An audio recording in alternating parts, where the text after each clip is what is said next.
Hello दोस्तों, मैं नीरज कुशवाहा आप सभी का स्वागत करता हूं आपके अपने YouTube channel Nalanda study point 24/7 पर।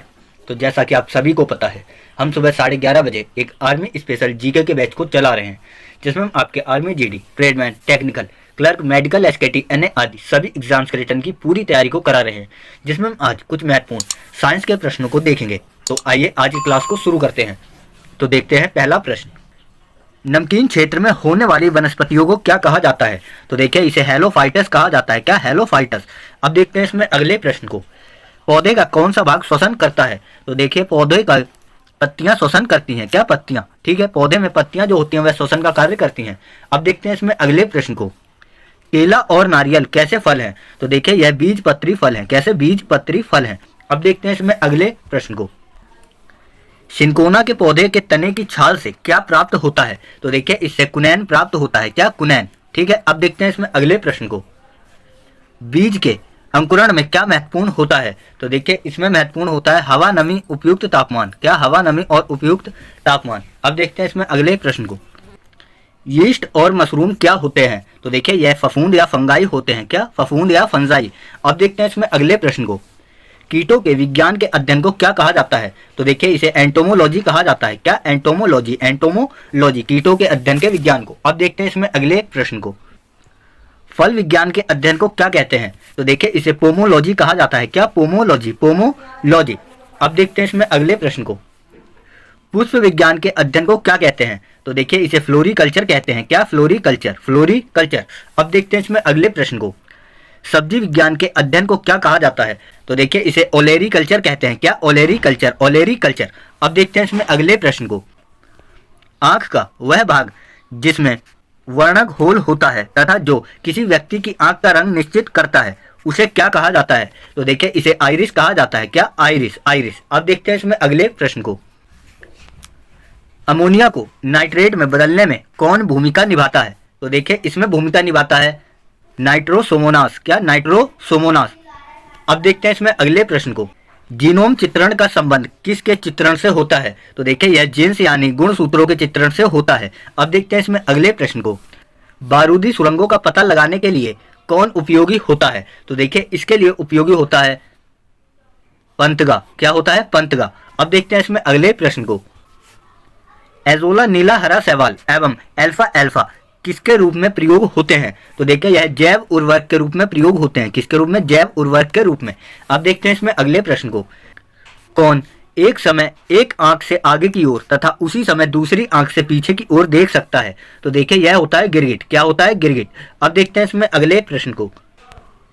कृषि की वह शाखा जो पालतू पशुओं के चारे, आश्रय, स्वास्थ्य, प्रजनन से संबंधित होती है, उसे क्या कहा जाता है? तो देखिए इसे पशुपालन कहा जाता है। क्या? पशुपालन। पशुपालन। अब देखते हैं इसमें अगले प्रश्न को। वृद्ध अवस्था के अध्ययन को क्या कहा जाता है? तो देखिए इसे कहा जाता है जेरेंटोलॉजी। क्या? जेरेंटोलॉजी। जेरेंटोलॉजी। अब देखते हैं इसमें अगले प्रश्न को। जनसंख्या एवं मानव जाति के महत्वपूर्ण आंकड़ों के अध्ययन को क्या कहते हैं? तो देखिए इसे कहते हैं जननांकीय। क्या? जननांकीय। अब देखते हैं इसमें अगले प्रश्न को। एक जलीय पौधे को क्या कहा जाता है? तो देखिए इसे हाइड्रोफाइटस कहा जाता है। क्या? हाइड्रोफाइटस। अब देखते हैं इसमें अगले प्रश्न को। हरे फलों को कृत्रिम रूप से पकाने हेतु कौन सी गैस का उपयोग होता है? तो देखिए इसे एसिटिलीन गैस का उपयोग होता है। किसका? एसिटिलीन गैस का। अब देखते हैं इसमें अगले प्रश्न को। प्रकाश संश्लेषण की क्रिया में प्रकाश ऊर्जा किस ऊर्जा में परिवर्तित हो जाती है? तो देखिए इसमें यह रासायनिक ऊर्जा में परिवर्तित होती है। किसमें? रासायनिक ऊर्जा में। अब देखते हैं इसमें अगले प्रश्न को। वृक्ष की आयु का वर्षों में निर्धारण किस आधार पर किया जाता है? तो देखिए यह किया जाता है उसमें उपस्थित वार्षिक बल्लियों की संख्या के आधार पर। ठीक है, अब देखते हैं इसमें अगले प्रश्न को। समतापी प्राणियों में तापमान का नियमन करने वाला मस्तिष्क केंद्रक क्या है? तो देखिए यह होता है हाइपोथैलेमस। क्या होता है? हाइपोथैलेमस। अब देखते हैं इसमें अगले प्रश्न को।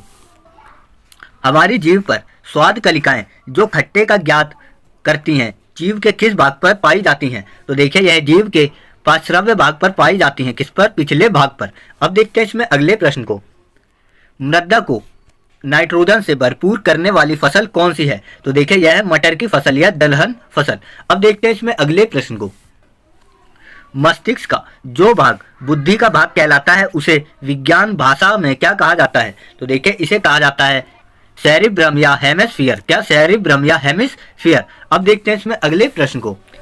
नदियों में जल प्रदूषण किससे मापा जाता है। तो देखिए यह पानी में ऑक्सीजन की घुलनशील मात्रा को मापा जाता है। क्या, पानी में उपस्थित ऑक्सीजन की घुली हुई मात्रा के आधार पर। अब देखते हैं इसमें अगले प्रश्न को। शिशु का पितृत्व स्थापित करने के लिए किस तकनीक का प्रयोग किया जाता है। तो देखिए यह डीएनए और फिंगरप्रिंट तकनीक का प्रयोग होता है। किसका, डीएनए फिंगरप्रिंट टेक्निक का। अब देखते हैं इसमें अगले प्रश्न को। घोंसला बनाने वाला एकमात्र सांप कौन सा है। तो देखिए यह है किंग कोबरा। कौन सा सांप, किंग कोबरा। अब देखते हैं इसमें अगले प्रश्न को। उत्परिवर्तन का सिद्धांत किसने दिया। तो देखिए यह दिया था डी ब्रिज ने। किसने, होंगो डी ब्रिज ने। अब देखते हैं इसमें अगले प्रश्न को। मनुष्य में अवशेषी अंग क्या है। तो देखिए यह होती है कर्णपल्लव पेशियां। क्या, कर्णपल्लव पेशियां, यह मनुष्य में अवशेषी अंग है। अब देखते हैं इसमें अगले प्रश्न को।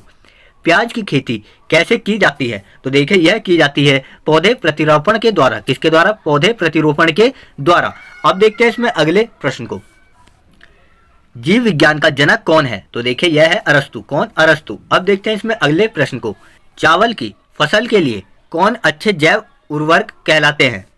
तो देखिए यह होते हैं नीले हरे शैवाल। क्या, नीले हरे शैवाल। अब देखते हैं इसमें अगले प्रश्न को। कौन सा कीड़ा अपने जीवन चक्र के कोशित चरण में वाणिज्यिक तंतु पैदा करता है। तो देखिए यह होता है रेशम का कीड़ा। कौन सा, रेशम का कीड़ा अपने जीवन काल में एक वाणिज्यिक तंतु यानी रेशा पैदा करता है। अब देखते हैं इसमें अगले प्रश्न को। वनस्पति विज्ञान के जनक कौन थे। तो देखिए यह थे थियोफ्रास्ट। कौन, थियोफ्रास्ट। अब देखते हैं इसमें अगले प्रश्न को। लंबे समय तक कठोर शारीरिक कार्य के पश्चात मांसपेशियों में थकान का अनुभव होने का क्या कारण होता है। तो देखिए यह होता है ग्लूकोज का अपक्षय होना। क्या, ग्लूकोज का अपक्षय होना। अब देखते हैं इसमें अगले प्रश्न को। एक वयस्क मनुष्य के प्रत्येक जबड़े में कितने दांत पाए जाते हैं। तो देखिए यह 16 दांत पाए जाते हैं। कितने, 16 दांत। अब देखते हैं इसमें अगले प्रश्न को। मानव का वैज्ञानिक नाम क्या है। तो देखिए यह है होमो सैपियंस। क्या है, होमो सैपियंस मानव का वैज्ञानिक नाम है। मेढक का वैज्ञानिक नाम क्या है। तो देखिए यह है राना टिग्रिस। क्या, रानी टिग्रीना। क्या, राना टिग्रीना, यह मेढक का वैज्ञानिक नाम है। अब देखते हैं इसमें अगले प्रश्न को। बिल्ली का वैज्ञानिक नाम क्या है। तो देखिए यह है फिलिस डोमेस्टिका। क्या, फिलिस डोमेस्टिका, यह बिल्ली का वैज्ञानिक नाम है। अब देखते हैं इसमें अगले प्रश्न को। गाय का वैज्ञानिक नाम क्या है। तो देखिए यह है बोस इंडिका। क्या, बोस इंडिका। अब देखते हैं इसमें अगले प्रश्न को। मक्खी का वैज्ञानिक नाम क्या है। तो देखिए यह है मुस्का डोमेस्टिका। क्या, मुस्का डोमेस्टिका, यह मक्खी का वैज्ञानिक नाम है। अब देखते हैं इसमें अगले प्रश्न को। आम का वैज्ञानिक नाम क्या है। तो देखिए यह है मैजीफेरा इंडिका। क्या है, मैजीफेरा इंडिका। अब देखते हैं इसमें अगले प्रश्न को। धान का वैज्ञानिक नाम क्या है। तो देखिए यह है ओरिजा सैटिवा। क्या है, ओरिजा सैटिवा। अब देखते हैं इसमें अगले प्रश्न को। गेहूं का वैज्ञानिक नाम क्या है। तो देखिए इसका वैज्ञानिक नाम है ट्रिटिकम एस्टिवम। क्या, ट्रिटिकम एस्टिवम। अब देखते हैं इसमें अगले प्रश्न को। मटर का वैज्ञानिक नाम क्या है। तो देखिए यह है पीसम सैटिवम। क्या, पीसम सैटिवम। अब देखते हैं इसमें अगले प्रश्न को। तो देखिए दोस्तों, आज के हमारे 50 महत्वपूर्ण साइंस के प्रश्न यही समाप्त होते हैं। तो अगर आज का हमारा वीडियो आपको अच्छा लगा है तो इसे लाइक जरूर करें। साथ ही साथ इसे अपने सभी दोस्तों और सभी सोशल मीडिया ग्रुप में जरूर शेयर करें। और इसके साथ साथ अपने सुझावों को हमें कमेंट करके जरूर बताएं, ताकि हम आपके कमेंट के हिसाब से अपने अगले वीडियो को लेकर आ सकें। और इसके साथ साथ हमारे YouTube channel Nalanda study point 24/7 को अभी सब्सक्राइब करें, साथ ही बेल आइकन को भी दबाएं, ताकि हमारे पर डे वीडियो का सबसे पहला नोटिफिकेशन आप तक सबसे पहले पहुंच सके। तो आज के लिए बस इतना ही। कल हम फिर मिलेंगे सुबह 11:30 बजे एक और नई क्लास के साथ। तब तक के लिए बहुत बहुत धन्यवाद।